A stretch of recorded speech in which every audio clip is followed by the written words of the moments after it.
Welcome back students. आज की अपनी इस वीडियो में हम class 12th chapter 1 relation in function से एक्सरसाइज 1.1 को पढ़ेंगे। इससे प्रीवियस वीडियोस में हम इसके लिए इंट्रोडक्शन वाला पार्ट कवर कर चुके हैं।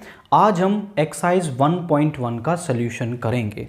तो सबसे पहला क्वेश्चन क्या है? First part, relation R in the set A. इस सेट ए में हमारा एक रिलेशन डिफाइंड है, मतलब R is from A to A, इस तरीके से है। और जो R है वो क्या दे रखा है? x, y ऑर्डर्ड पेयर इसमें तब आता है जब 3x माइनस वाई 0 हो जाए। या फिर इसको आप एक और तरीके से ऐसे लिख सकते हैं, x, y सच दैट, इस y को इधर ले आएं तो y is equal to 3x, यानी जो y है वो x का 3 टाइम्स होता है। इस तरीके से R डिफाइंड है। अब पहला एलिमेंट जो x है वो भी a से लेना है और y भी आपको a से लेना है। तो हम R यहां पर बनाते हैं। R क्या बनेगा जरा चेक करिए। पहला एलिमेंट 1 लेते हैं। जब x 1 है तो यहां पुट करेंगे तो y कितना बन जाएगा? 3 बन गया। x जब 2 है तो y कितना हो जाएगा? 6। x जब 3 है तो y हो जाएगा 9, 4 है तो y हो जाएगा 12 और 5 है तो y हो जाएगा 15। बट 5,15 यहां पर नहीं आएगा, बिकॉज जो दूसरे वाला एलिमेंट है वो भी हमें a से ही लेना है और 15 जो है वो a में आपका नहीं है, तो 4,12 पर ही ये आपका यहां पर होगा। हमें चेक करना है कि ये जो रिलेशंस हैं वो रिफ्लेक्सिव, सिमेट्रिक या ट्रांजिटिव हैं या नहीं है। जब कोई भी रिलेशन आपका होता है तो हम वहां पर क्या करते हैं? जनरल डेफिनेशन बताते हैं। और अगर नहीं होता है तो एक एग्जाम्पल हम बता देते हैं कि इसकी वजह से ये आपका रिफ्लेक्सिव, सिमेट्रिक या फिर ट्रांजिटिव नहीं है। तो आप समझें, फॉर रिफ्लेक्सिव हम कर रहे हैं,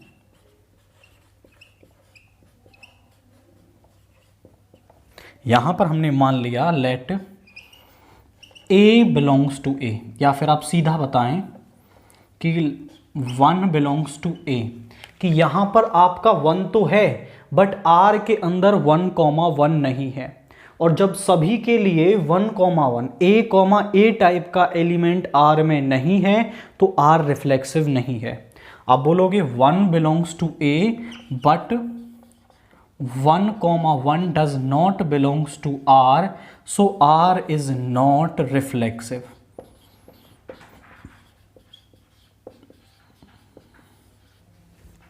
नाउ फॉर सिमेट्रिक,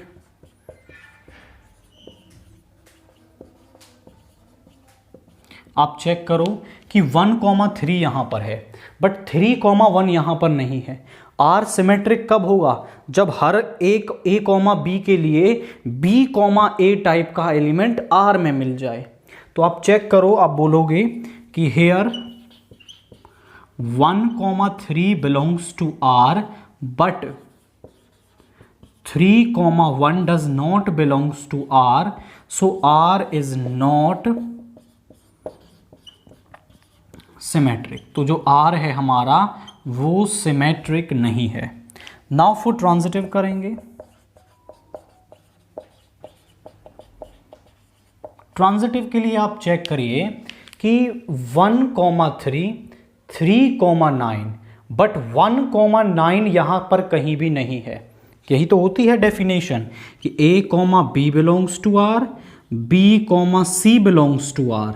और अगर A, C भी R में हो जाए तो हम R को क्या कहते हैं? ट्रांजिटिव कहते हैं। बट यहां पर आप बोलोगे कि here 1,3 belongs to R and 3,9 belongs to R, but जो 1,9 है 1,9 does not belongs to R, so R is not transitive। यानी जो R है हमारा वो ट्रांजिटिव नहीं है, वो ना रिफ्लेक्सिव है, ना सिमेट्रिक है, और ना ही यहाँ पर ट्रांजिटिव हो रहा है। तो बारी बारी हमें चेक करना है। हम बोलेंगे R is reflexive, is neither reflexive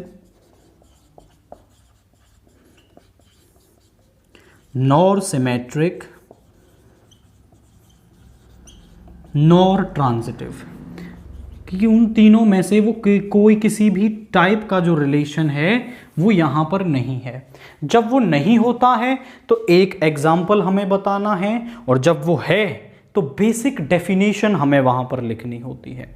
second part देखते हैं, relation R in the set n of natural numbers defined as, यानी कि जो r है वो n टू n डिफाइंड है, या फिर आप इसे n डैश कह सकते हैं कि n dash to n dash defined है। किस तरीके से कि नेचुरल नंबर्स पर n टू n डिफाइंड है x, y सच दैट कि जो y है वो x से 5 ज़्यादा होता है, और जो x है वो कहाँ से लेना है आपको, नेचुरल नंबर्स तो लेने हैं बट 4 से छोटे नेचुरल नंबर्स, क्योंकि नेचुरल नंबर्स तो इनफाइनाइट होते हैं, फिर तो R जो है वो एक इनफाइनाइट टाइप का सेट बन जाएगा। बट उसने रेस्ट्रिक्शन लगा दी कि x को आपको 4 से छोटा ही लेना है, तो हम इस पर R बना देते हैं। जब हम 1 लेंगे, जब x को 1 ले लिया तो यहां पुट करेंगे तो y की वैल्यू आ गई 6, 2 लेंगे तो आ गया 7, और 3 लेंगे तो ये आ गया 8। दिस इज, तो ये हमारा क्या बन गया, R बन गया। अब हम इसको चेक कर लेंगे कि ये रिफ्लेक्सिव, सिमेट्रिक या ट्रांजिटिव है या फिर नहीं है। आप समझो कि नेचुरल नंबर्स के अंदर 1 है, बट 1,1 यहाँ कहीं भी दिखाई नहीं दे रहा है, तो सिंपल पहले ही एग्जाम्पल हम पर बता देंगे कि रिफ्लेक्सिव नहीं है। तो आप लिखेंगे फॉर रिफ्लेक्सिव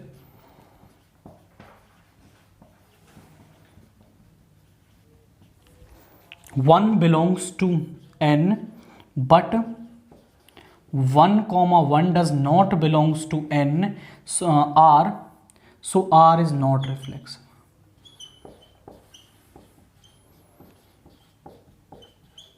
तो R जो है वो रिफ्लेक्सिव तो नहीं है। वो सिमेट्रिक कब होता है, जब हर a, b के लिए b, a यानी कि उसका रिवर्स एलिमेंट आपको वहां पर मिल जाए। यहां पर 1,6 है बट 6,1 यहां पर नहीं है, तो आगे चेक ही नहीं करना, पहले का ही नहीं मिला बस, इससे आगे चेक नहीं करना। तो 4 सिमेट्रिक। अब बोलेंगे कि 1,6 belongs to R but 6,1 does not belongs to R, so R is not symmetric। तो जो R है वो आपका सिमेट्रिक नहीं है। 4 ट्रांजिटिव।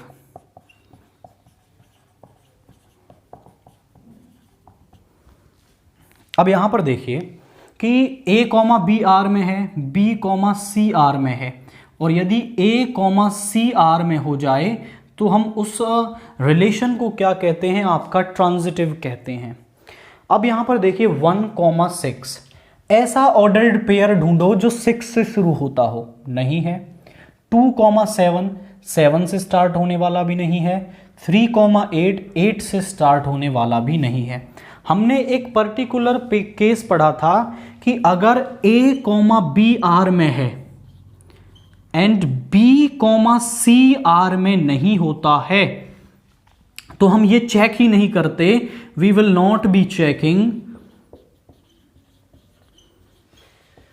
कि जो A, C है वो R में होगा या नहीं होगा। वो हमेशा क्या होता है, आपका ट्रांजिटिव हो जाता है। तो आप लिखेंगे here A, B belongs to R but B, C does not belongs to R, which implies A, C does not belongs to R, so R is transitive। ये केस आपको अपने माइंड में रखना है कि यहां पर यदि ऐसा केस बन रहा है कि A, B तो वहां पर है बट बी से स्टार्ट होने वाला कोई भी ऑर्डर्ड पेयर वहां पर नहीं है, तो उस केस में जो आर है आपका वो ट्रांजिटिव होता है। तो आर ट्रांजिटिव है, सिमेट्रिक नहीं है, रिफ्लेक्सिव नहीं है। आप लिखेंगे here R is transitive but neither reflexive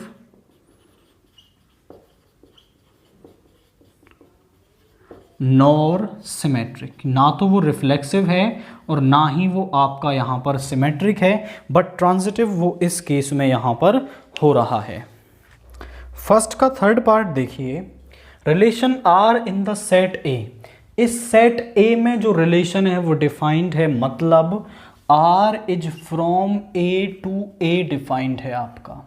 पहला एलिमेंट भी ए से लेना है और दूसरा एलिमेंट भी ए से लेना है। और x, y जो ऑर्डर्ड पेयर है वो R में कब आता है? जब जो पहले वाला एलिमेंट है वो दूसरे वाले एलिमेंट को डिवाइड करता है, यानी जो y है वो कंप्लीटली डिवाइड हो जाता है फर्स्ट वाले से, यानी उसको डिवाइड करने पर कोशेंट एक इंटीजर मिलता है, तब वो xy ऑर्डर्ड पेयर यहां पे आता है। और दूसरे वाला एलिमेंट भी आपको ए से ही लेना है, तो हम इसके लिए आर बना लेते हैं। ज़रा चेक करिए कैसे कि 1 जो है वो 1 को डिवाइड कर देगा, डेफिनेटली कर देगा, तो 1,1 यहाँ आ जाएगा। 1 2 को भी डिवाइड कर देगा, तो 1,2 भी यहाँ आ जाएगा। 1 जो है वो 3 को भी डिवाइड कर देगा, 1 4 को भी, 1 5 को भी एंड 1 6 को भी। 2 जो है वो 1 को डिवाइड नहीं करेगा, तो 2,1 यहां नहीं आएगा। 2 जो है वो 2 को भी डिवाइड कर देगा, 2 4 को डिवाइड करेगा और 2 6 को डिवाइड करेगा। नाउ 3 जो है वो 1 को नहीं करेगा, 2 को नहीं करेगा, 3 को डिवाइड करेगा, 3 6 को डिवाइड करेगा, 4 1 2 3 किसी को नहीं करेगा, 4 को करेगा, 5 को नहीं करेगा, 6 को नहीं करेगा, 5 जो है वो केवल 5 को करेगा और 6 जो है वो केवल 6 को डिवाइड करेगा। अब जरा आप चेक करना है कि ये R बन गया। अब ये कौन से टाइप का रिलेशन है या नहीं है, आप चेक करो। 1 यहां पर है, 1,1 है, 2 है, 2,2 है, 3 है, 3,3, 4,4, 5,5, 6,6, यानी यहां के हर एक एलिमेंट के लिए वो खुद से रिलेशन रख रहा है। मतलब A के लिए A, टाइप का एलिमेंट मिल रहा है, सो R इज रिफ्लेक्सिव। अब ये रिफ्लेक्सिव है तो हमें यहां पर जनरल डेफिनेशन लिखनी होगी। कैसे? हम लिखेंगे for reflexive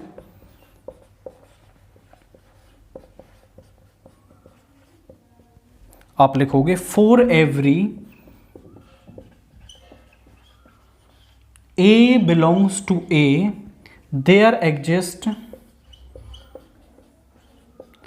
A, belongs to R, so R is reflexive। कि यहां पर जितने भी A हैं उनके लिए A, टाइप का एलिमेंट R में है, तो R जो है वो आपका रिफ्लेक्सिव यहां पर है। फॉर सिमेट्रिक हम करते हैं। अब सिमेट्रिक कब होता है? जब हर किसी का रिवर्स वहां पे, यानी A B से रिलेट है तो B A से होना चाहिए। 1,2 यहां पर है तो जरा चेक करो 2,1 कहीं दिखाई दे रहा है? नहीं है। आगे चेक ही नहीं करना, कोई एक ऐसा मिल जाए जिसके लिए ना हो तो वो रिलेशन होगा ही नहीं। तो आप यहां लिखेंगे here 1,2 belongs to R but 2,1 does not belongs to R, so R is not symmetric। तो जो R है हमारा वो सिमेट्रिक नहीं होगा। नाउ फॉर ट्रांजिटिव करते हैं। ज़रा चेक करेंगे, यहाँ थोड़ा केयरफुली हमें चेक करना होगा। एंड मैं तरीका बताऊं तो आप बारी बारी ऑर्डर्ड पेयर्स को चेक कर लेंगे। जो भी ऑर्डर्ड पेयर नहीं होगा वहीं पे मना कर देंगे, अदरवाइज सारे बारी बारी चेक कर लेने हैं। जैसे पहले हम इसको चेक करते हैं। अच्छा, एक और पॉइंट आप माइंड में रखें कि इन डबलेट्स को आप बेशक से चेक ना करें, ये हमेशा ट्रांजिटिव होते हैं। तो ये तो है आपका, इसको चेक करते हैं 1,2। अब 2 से स्टार्ट होने वाले ऑर्डर्ड पेयर ले लो 1,2, 2,2। तो 1,2 यहां पर है, डेफिनेटली हो रहा है। दूसरा ले लो 2,4, 1,4 यहां है, ये भी है यहां पर। 2,6 ले लो, 1,6 है यहां पर है, और कोई तो 2 से स्टार्ट होने वाला नहीं है, यानी ये ऑर्डर्ड पेयर तो आपका ट्रांजिटिव हो रहा है। इसको चेक करते हैं हम नेक्स्ट वाले को 1,3, 3 से स्टार्ट होने वाले 3,3, यानी 1,3 है यहां पर। फिर आप लोगे 3,6, 1,6 भी है यहां पर, और तो कोई 3 से स्टार्ट होने वाला नहीं है, यानी ये भी हो रहा है। 1,4 ले लो और 4,4, तो ये तो है, 1,4 भी यहां पर है, और इसके अलावा 4 से स्टार्ट होने वाला भी कोई नहीं है, तो आपका ये भी ट्रांजिटिव है। 1,5 एंड 5,5, यानी 1,5 यहां पर है, ये भी हो रहा है, और 1,6 भी यहां पर है। डबलेट्स को जो है वो चेक नहीं करना, करोगे तो भी ये आपके क्या होंगे, ट्रांजिटिव ही होंगे। क्योंकि देखो करते क्यों नहीं है, 2,2 लो और अब 2 से स्टार्ट होने वाला कोई भी ले लो, जैसे 2,4 लिया, ये लिया आपने, तो 2,4 ही आएगा। यानी किसी भी डबलेट के साथ आप जो दूसरा ऑर्डर्ड पेयर लोगे वहां से वही मिलेगा, और वो तो आर में होता है, तो बारी बारी आपको चेक नहीं करना, ये हमेशा ट्रांजिटिव होते हैं। 2,4 को चेक करते हैं, यहां पे आया 4,4, यानी 2,4 यहां पर है। 2,6 तो यहां पे भी आएगा 2,6, ये भी ट्रांजिटिव है। 3,3 तो डबलेट है, ये तो होगा ही, 3,6 और यहां पे आया 6,6, यानी 3,6 वो भी है, और ये तो ट्रांजिटिव होते ही हैं। यानी हमने बारी बारी हर ऑर्डर्ड पेयर को चेक कर लिया, तो सभी ट्रांजिटिव आ रहे हैं। अब आप रैंडमली चेक करोगे तो उसमें कई बार किसी भी ऑर्डर्ड पेयर को छूटने के चांसेस होते हैं। अब अगर एक ऐसा रह गया जो खुद ही नहीं था, तो गड़बड़ हो जाएगी। तो आप बारी बारी से चेक कर लो, और ये जो खुद से रिलेट होने वाले ऑर्डर्ड पेयर्स हैं, इनको आप बेशक से चेक ना करें, ये हमेशा ट्रांजिटिव होते हैं। तो हमने चेक किया तो सभी ट्रांजिटिव आ रहे थे। अब हम बेसिक डेफिनेशन को लिखेंगे, क्योंकि ये ट्रांजिटिव तो हमारे हैं, तो हम यहां लिखेंगे for every A, B belongs to R and B, C belongs to R, there exist A, C belongs to R, so R is transitive। यानी कि जो R है वो क्या हो रहा है आपका, रिफ्लेक्सिव है, नॉट सिमेट्रिक एंड ट्रांजिटिव है। तो आप लिखेंगे R is reflexive and transitive but not symmetric, कि यहां पर वो केवल सिमेट्रिक आपका नहीं है, इसके अलावा वो सारी प्रॉपर्टीज यहां पर सेटिस्फाई करता है।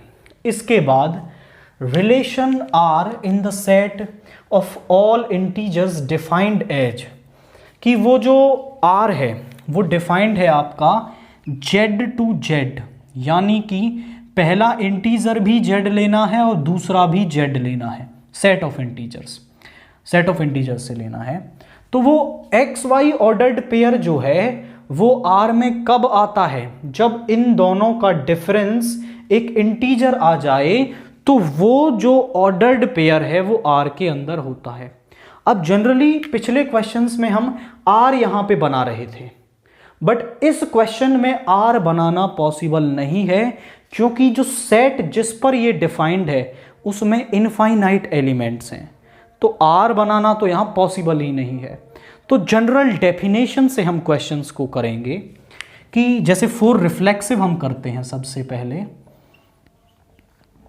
अब कोई भी रिलेशन जो है वो रिफ्लेक्सिव तब होता है जब A के लिए A, टाइप का एलिमेंट R में मिल जाए।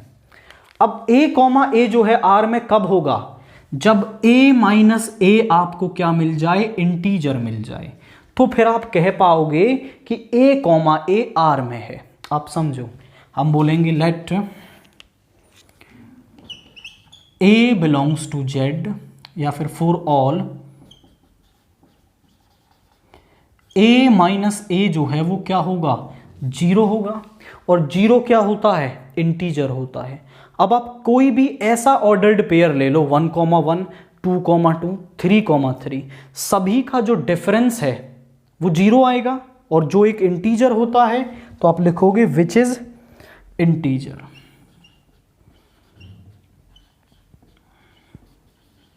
अगर ये इंटीजर है सो विच इंप्लाइज कि A, belongs to R, so R is reflexive. तो जो R है वो आपका रिफ्लेक्सिव तो है। फॉर सिमेट्रिक चेक करते हैं।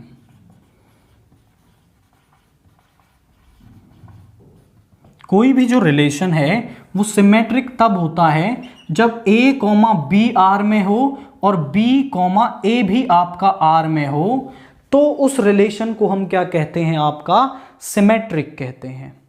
अब हम यहां मान लेते हैं कि let A, B belongs to R। अब जो A, B है वो R में कब होगा? वो R में तब होगा जब इनका डिफरेंस इंटीजर रहा हो।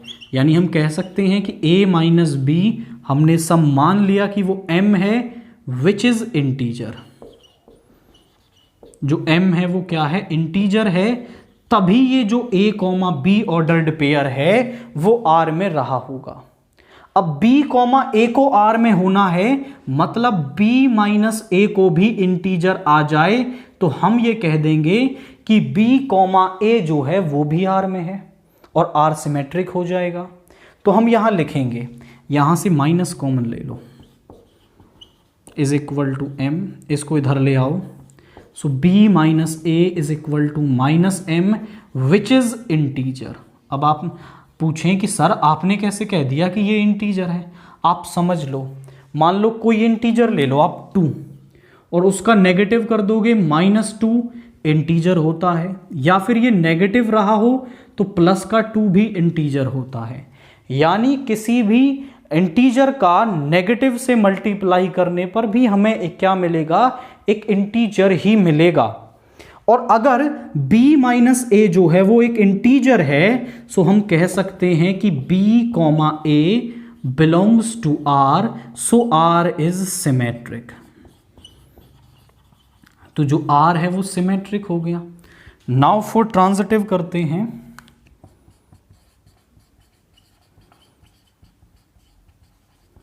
Late A, B belongs to R and B, C belongs to R।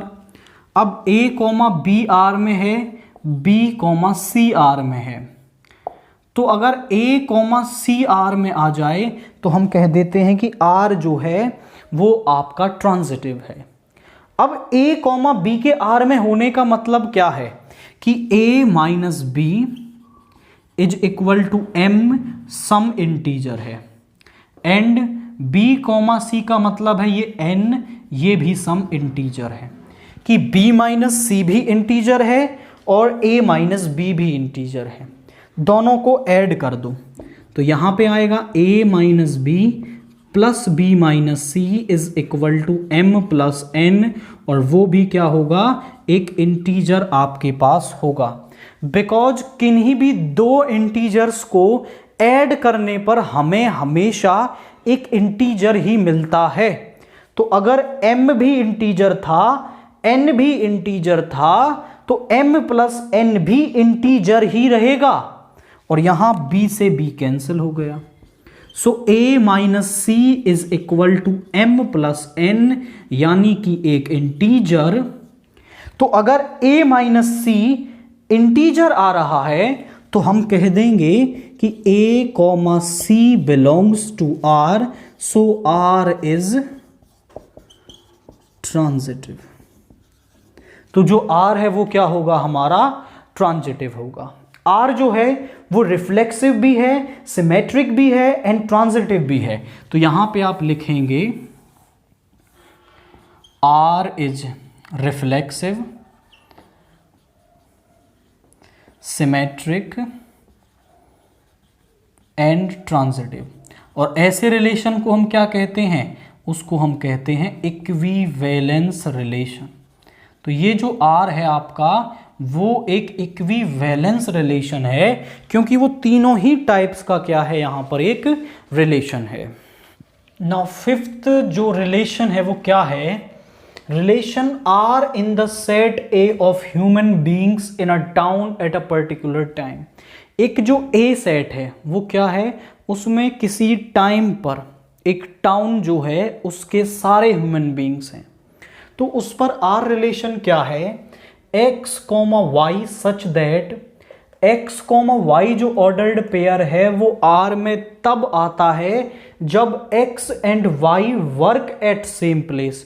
मतलब जो x और y हैं अगर दोनों किसी एक ही जगह पर काम करेंगे तो वो दोनों एक ऑर्डर्ड पेयर बना करके R के अंदर होंगे। तो हम सबसे पहले इसे रिफ्लेक्सिव के लिए करते हैं। फॉर रिफ्लेक्सिव देखिए कैसे, हमने मान लिया let A belongs to A। हमने जो A है वो इस A का कोई एलिमेंट मान लिया, मतलब A कोई आदमी है यहां पर। तो हम ऐसा कह सकते हैं कि A and A work at same place. हम ऐसा कह सकते हैं कि A एंड A जो हैं वो सेम जगह पे काम करेंगे। मान लो मैं हूं तो मैं जहां पे काम करता हूं वहीं मैं भी काम करता हूं। दो बार कहें इस बात को तो भी वही मतलब है। तो A और A जब एक ही जगह पे काम कर रहे हैं, सो विच इंप्लाइज कि जो A कॉमा A है वो R में होगा। यानी कि हर एलिमेंट अपने साथ तो रिलेशन रखेगा। तो यहां पे हर एक A के लिए A कॉमा A R में मिल रहा है, तो आप बोलेंगे सो R इज रिफ्लेक्सिव। तो जो R है वो क्या हो गया, रिफ्लेक्सिव हो गया। फिर सिमेट्रिक करते हैं।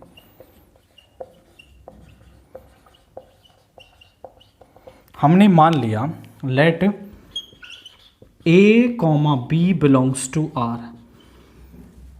A कॉमा B R में कब होगा, जब A और B एक साथ काम कर रहे होंगे तभी तो जो A कॉमा B है वो R में रहा होगा। तो हम यहां से कह सकते हैं कि A and B work at same place. जो A और B हैं वो एक ही जगह पे काम करते हैं, तभी जो A कॉमा B है वो R में है। अब मैं इसको ऐसा भी लिख सकता हूं कि A and B work at same place, मतलब B and A work at same place. और अगर B और A एक ही जगह पे काम कर रहे हैं तो इसका मतलब क्या है कि B comma A belongs to R। A comma B R में है, B कॉमा A R में है, सो R इज सिमेट्रिक। तो जो R है वो सिमेट्रिक होगा। फॉर ट्रांजिटिव हम इसको करते हैं। यहां बोलेंगे let A comma B belongs to R and B comma C belongs to R। और अगर हम ये दिखा पाए कि A कॉमा C R में है तो R जो है वो ट्रांजिटिव हो जाएगा। तो A कॉमा B के R में होने का मतलब है A and B work at same place. जो A और B हैं वो एक ही जगह काम करते हैं। B कॉमा C के R में होने का मतलब है B and C work at same place. थोड़ा टेक्निकली सोचिए, A और B एक ही जगह पे काम करते हैं, तो मतलब मान लो जैसे कोई ए कहीं काम करने की जगह है, ए और बी दोनों यहाँ पे काम करते हैं, बी और सी भी यहीं पे काम करते हैं, क्योंकि बी तो यहीं काम करता है और बी और सी एक ही जगह पे काम करते हैं, तो सी भी यहीं काम करता है। तो हम ऐसा भी तो कह सकते हैं कि ए और सी एक ही जगह पे काम कर रहे हैं, तो हम कह सकते हैं कि ए and C work at same place. और जब ए और सी एक ही जगह पे काम कर रहे हैं, so A comma C belongs to R. So यहां पे कह सकते हैं सो आर इज ट्रांजिटिव, यानी कि जो आर है हमारा वो रिफ्लेक्सिव भी है, सिमेट्रिक भी है एंड ट्रांजिटिव भी हमारा हो रहा है।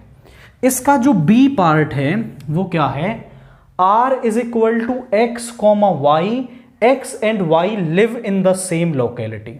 और ये जो R है वो इस A set of human beings पर ही डिफाइंड है। ये quite similar to this question है।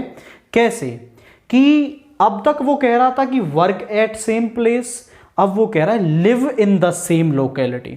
सेम लोकेलिटी मतलब एक एरिया में, एक ही एरिया में रहते हैं। तो हम कहेंगे let for reflexive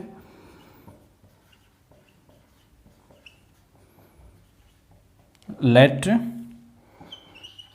A belongs to a. तो मैं ऐसा कह सकता हूं कि ए and A live in same locality. अब ए जो है वो एक ही आदमी है, हम दो बार ऐसा कह सकते हैं कि वो एक ही जगह पे रहता है, कि भाई ए सम ए जगह पे रहता है। ए जो है वो मान लो किसी सिटी में रहता है, ए फरीदाबाद में रहता है, तो जो ए है वो भी फरीदाबाद में रहता है, मतलब सेम ही एरिया में रह रहे हैं। तो इसका मतलब क्या है कि ए comma A belongs to R. अगर जो ए है वो ए में है तो a comma A belongs to R. हर एक ए के लिए ए कॉमा ए टाइप का एलिमेंट आर में मिल रहा है, सो आर इज रिफ्लेक्सिव। तो जो आर है वो क्या हो गया, रिफ्लेक्सिव हो गया। फोर सिमेट्रिक करते हैं। हमने बोल दिया let A comma B belongs to R. मतलब क्या है, A and B, A comma B R में कब होगा, जब A and B live in the same locality. तो आप बोलोगे A and B live in the same locality, वो एक ही एरिया में रहते हैं। अब अगर ए और बी एक ही एरिया में रहते हैं तो मैं ऐसा कह सकता हूं कि B and A live in the same locality. बात तो वही है, ए और बी कह दो या बी और ए कह दो। अब अगर बी और ए एक ही एरिया में रह रहे हैं, living in the same locality, so which implies कि B comma A belongs to R. So A comma B के लिए बी कॉमा ए आर में मिल रहा है, सो आर इज सिमेट्रिक। तो जो आर है हमारा वो सिमेट्रिक भी हो गया। नाउ फॉर ट्रांजिटिव हम इसे करते हैं। फॉर ट्रांजिटिव हमने मान लिया let A comma B belongs to R and B comma C belongs to R. अगर हम ये दिखा पाते हैं कि ए कॉमा सी आर में है तो आर ट्रांजिटिव हो जाएगा। तो हम यहां लिख रहे हैं कि ए कॉमा बी के आर में होने का मतलब है कि ए and B live in the same locality, कि वो एक ही लोकेलिटी में रहते हैं। एंड बी कॉमा सी के आर में होने का मतलब है B and C live in the same locality. A और बी एक ही एरिया में रहते हैं, मान लो फरीदाबाद में रह रहे हैं। बी एंड सी एक ही एरिया में रह रहे हैं, बी और सी भी फरीदाबाद में रह रहे हैं। तो ए बी सी जो है वो तीनों एक ही जगह पे रह रहे हैं। तो हम कह सकते हैं कि ए एंड सी जो हैं वो live in the same locality. So which implies A and C live in the same locality. तो ए और सी जो हैं वो एक ही जगह पे रह रहे हैं, मतलब A comma C belongs to R, so R is transitive. तो जो R है हमारा वो ट्रांजिटिव है, वो यहाँ पे रिफ्लेक्सिव भी हो रहा है, सिमेट्रिक भी हो रहा है, एंड यहाँ पर वो ट्रांजिटिव भी आपका हो रहा है। इसका C रिलेशन देखिए, R is equal to x comma Y such that x is 7 centimetre taller than y। मतलब जो x comma y ordered pair है वो R में कब होगा आपका, जब जो x है वो y से 7 सेंटीमीटर टॉलर हो। मतलब उसकी जो x की हाइट है वो y की हाइट से 7 सेंटीमीटर ज़्यादा होगी, तब वो x कॉमा वाई जो ऑर्डर्ड पेयर है वो R में होगा। और जो R है वो कहाँ डिफाइंड है, from A to A। A is the set of all human beings, इस पर ये R जो है वो आपका डिफाइंड है। तो फॉर रिफ्लेक्सिव हम सबसे पहले इसे करते हैं। फॉर रिफ्लेक्सिव हमने मान लिया कि let A belongs to A, जो A है वो A के अंदर है आपका। तो कोई भी जो आदमी है वो अपने आप से 7 सेंटीमीटर टॉलर नहीं हो सकता, अपने आप से बड़ा ही नहीं हो सकता, जितनी हाइट है उतनी ही रहेगी। तो मतलब हम ये कह सकते हैं जो A है वो A प्लस 7 के बराबर नहीं हो सकता। A is not equal to A plus 7, या फिर आप लिख सकते हैं A can not be 7 centimetre taller than A। मतलब A से वो 7 सेंटीमीटर टॉलर नहीं हो सकता, तो आपका A कॉमा A जो है वो R में नहीं होगा। क्योंकि A कॉमा A R में तभी होता जब पहला एलिमेंट दूसरे से 7 सेंटीमीटर टॉलर हो जाता, वो पॉसिबल नहीं है, तो A कॉमा A R में नहीं है। सो R इज नॉट रिफ्लेक्सिव, यानी ये जो है वो रिफ्लेक्सिव नहीं है। फोर सिमेट्रिक करते हैं, जरा चेक करिए। हमने मान लिया let A comma B belongs to R। A comma B के R में होने का मतलब है कि जो A है वो B से 7 सेंटीमीटर ज़्यादा है। अब ये सिमेट्रिक तब होगा जब B कॉमा A R में आ जाए, और B कॉमा A R में तब आएगा जब जो B है वो A से 7 सेंटीमीटर टॉलर आ जाए। ज़रा देखो कैसी रिवर्स कंडीशन बन रही है। हमने बोला कि जो A है वो 7 सेंटीमीटर बड़ा है B से। अब जो B है वो A से बड़ा हो सकता है। ये मान लो A है आपका जिसकी कुछ हाइट ज़्यादा है और ये B है। अब हमने बोल दिया कि A बड़ा है, तो अब ऐसा हो सकता है कि B बड़ा हो जाए A से? Not possible.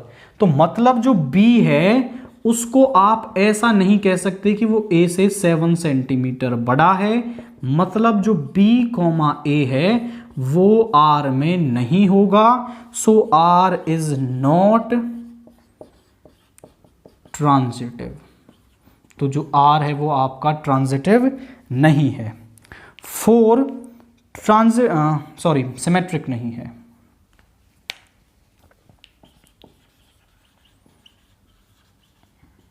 Now for transitive करते हैं हम इसको। हमने मान लिया कि let A comma B belongs to R and B comma C belongs to R, कि जो A कॉमा B है वो R में है, B कॉमा C है वो R में है। यदि हम ये दिखा दें कि A कॉमा C R में है तो R ट्रांजिटिव हो जाएगा।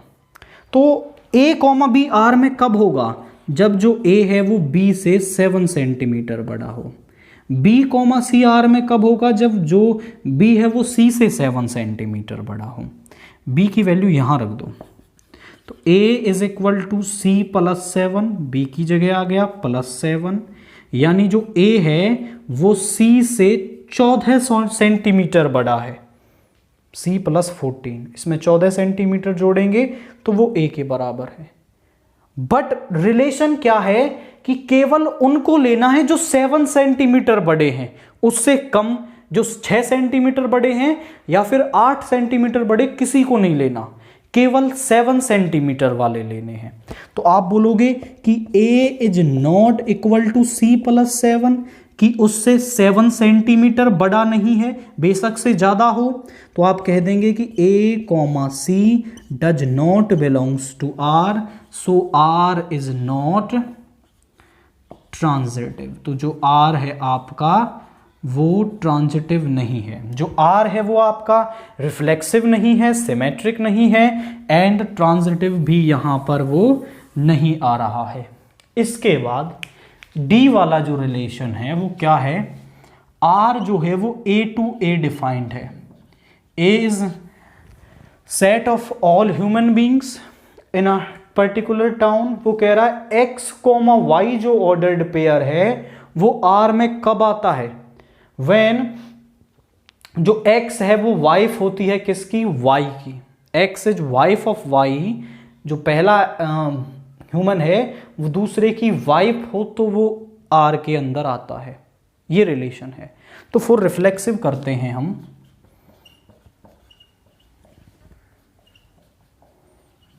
हमने मान लिया कि let A belongs to A, जो A है वो A के अंदर है। अब अगर A के लिए A कॉमा A को R में होना है तो वो कब होगा, जब पहला एलिमेंट दूसरे की वाइफ हो, यानी जो A है वो इस A की वाइफ हो जाएगी तो वो R में आ जाएगा। अब ऐसा हो सकता है कि कोई खुद की ही वाइफ हो, नहीं हो सकता। तो हम यहां लिखेंगे A can not be wife of A, जो A है वो A की वाइफ नहीं हो सकती। सो विच इंप्लाइज कि A comma A does not belongs to R, so R is not reflexive. तो जो R है वो आपका रिफ्लेक्सिव नहीं होगा। फॉर सिमेट्रिक करते हैं,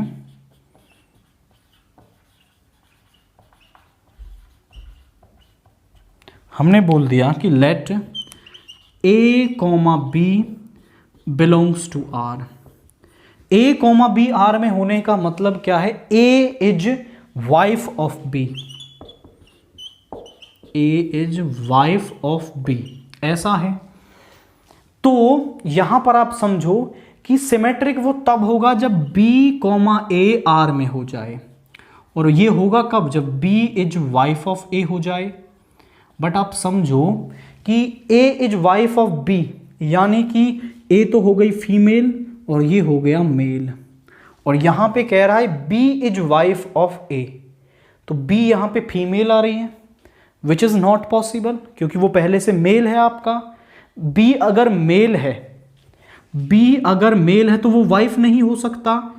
B is not wife of A, या फिर आप लिखो B can not be wife of A।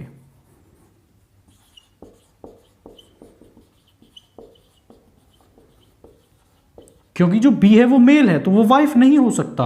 So which implies कि B comma A does not belongs to R, so R is not symmetric. तो जो R है वो आपका सिमेट्रिक नहीं है। फॉर ट्रांजिटिव हम बोलेंगे कि let A comma B belongs to R and B comma C belongs to R।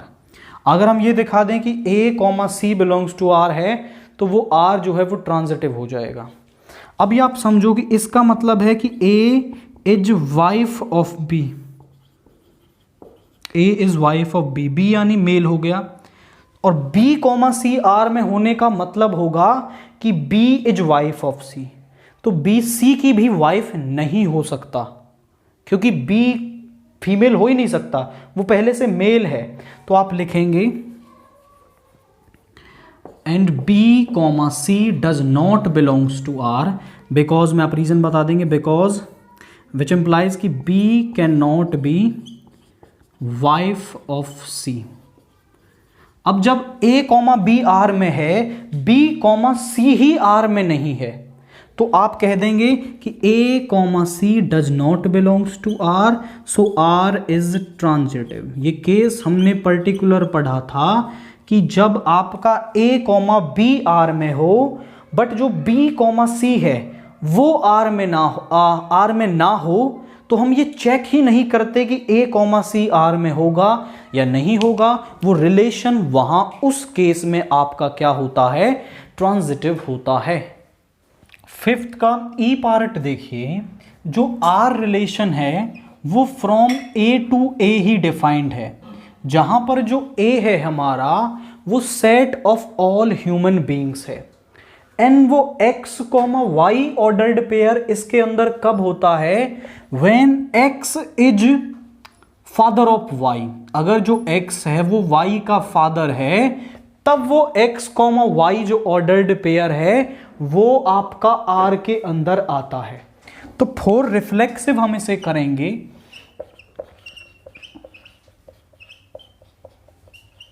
तो जरा चेक करिए कि let A belongs to A। तो जो A कॉमा A R में कब होगा, व्हेन ये पहला एलिमेंट दूसरे का फादर हो, यानी A का फादर हो सकता है, कोई भी अपना फादर कैसे हो सकता है, तो आप लिखेंगे A can not be father of A, या फिर A is not father of A, ऐसा लिख दो।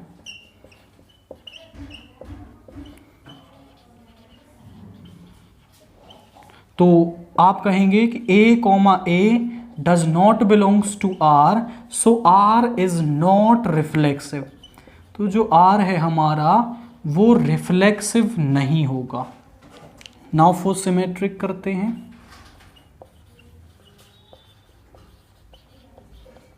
हमने बोल दिया कि let A comma B belongs to R। जो A कॉमा B है वो R में है, इसका मतलब क्या है, A is father of B। जो A है वो B का फादर है। ये सिमेट्रिक कब होगा, जब B कॉमा A जो है वो R में हो, और B कॉमा A R में तब होगा when B is father of A, but A तो ऑलरेडी फादर ऑफ B है, तो आप लिखेंगे B is not father of A।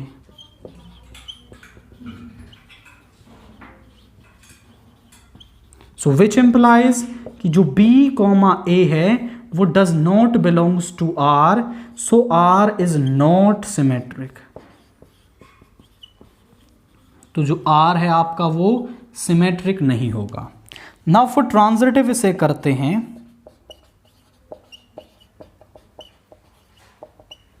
हम बोलेंगे कि let A comma B belongs to R and B comma C belongs to R। A comma B R में होने का मतलब है, और अगर हम ये दिखा दें कि A कॉमा C R में है तो R ट्रांजिटिव हो जाएगा।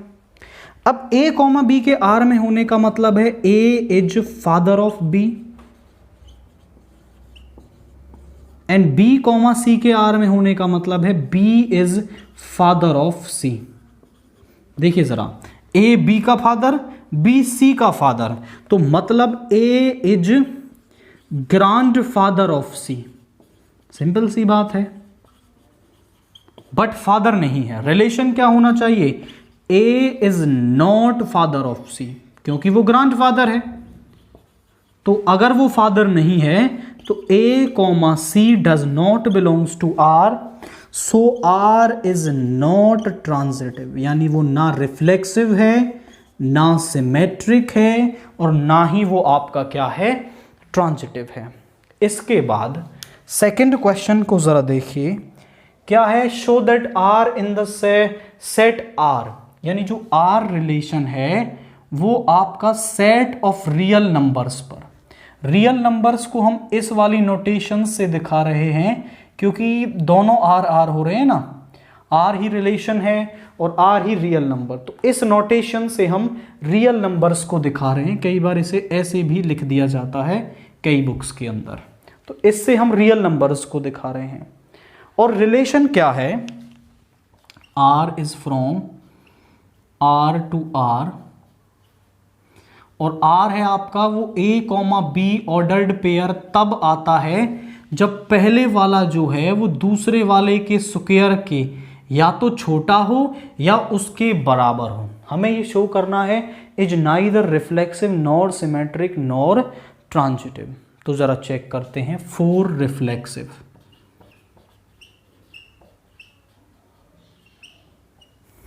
हमने बोला कि let A belongs to A, हमने बोल दिया कि A बिलोंग्स टू A। आप बोलेंगे सर जो A है वो अपने स्क्वायर के या तो बराबर होगा या उससे छोटा होगा। डेफिनेटली आप सही सोच रहे हैं, बट आप केवल नेचुरल नंबर्स के बारे में सोच रहे हैं, आप रियल नंबर्स पे नहीं जा रहे हैं। आप बोलें कि 1, 2 belongs to R, sorry R set है, दैट इज R। तो अब 1/2 है जो वो अपने स्क्वायर से ना तो देखिए छोटा है, ना तो इससे छोटा है और ना ही इसके बराबर है, क्योंकि 1/2 होता है 0.5 और 1/4 होता है 0.25, यानी ये ही बड़ा है, ना तो छोटा ना बराबर। तो डेसिमल्स के बारे में आप सोचेंगे तो ये रिजल्ट वेरीफाई नहीं होगा।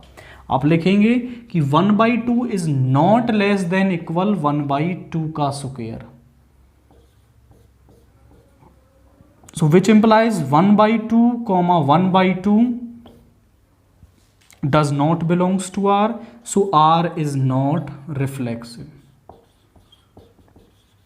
तो जो R है आपका वो रिफ्लेक्सिव नहीं होगा। अगर वो होता है तो हमें जनरल डेफिनेशन दिखानी पड़ेगी, और अगर वो नहीं है तो कोई भी एक एग्जाम्पल लेकर के हम बता देंगे कि इसकी वजह से ये नहीं है। नाउ फॉर सिमेट्रिक करते हैं हम।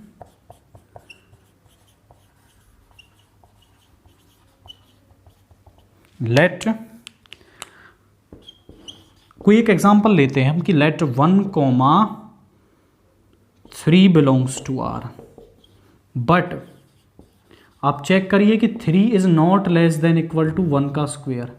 जो 1 है वो तो 3 के स्क्वायर से लेस आ रहा है, बट जो 3 है वो 1 के स्क्वायर के ना तो बराबर है और ना ही उससे छोटा है।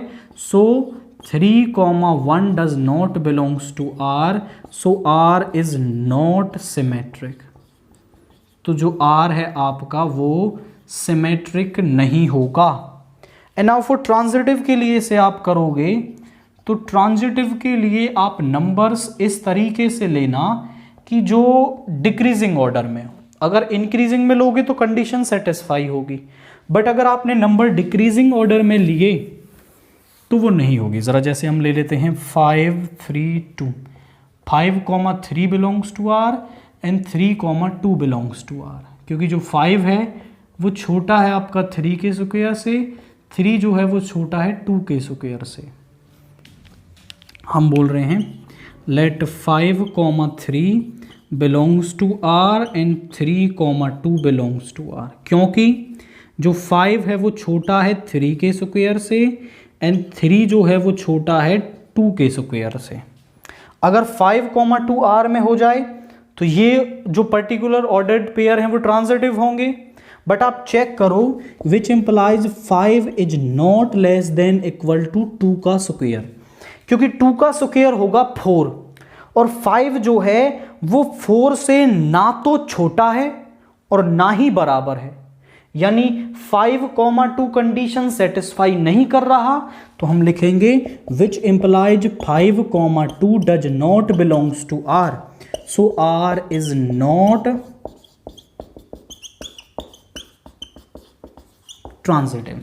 तो जो R है वो रिफ्लेक्सिव नहीं है, सिमेट्रिक नहीं है, एंड वो आपका यहां पर ट्रांजिटिव भी नहीं है, और यही हमें क्या करना था, यहां पर शो करना था।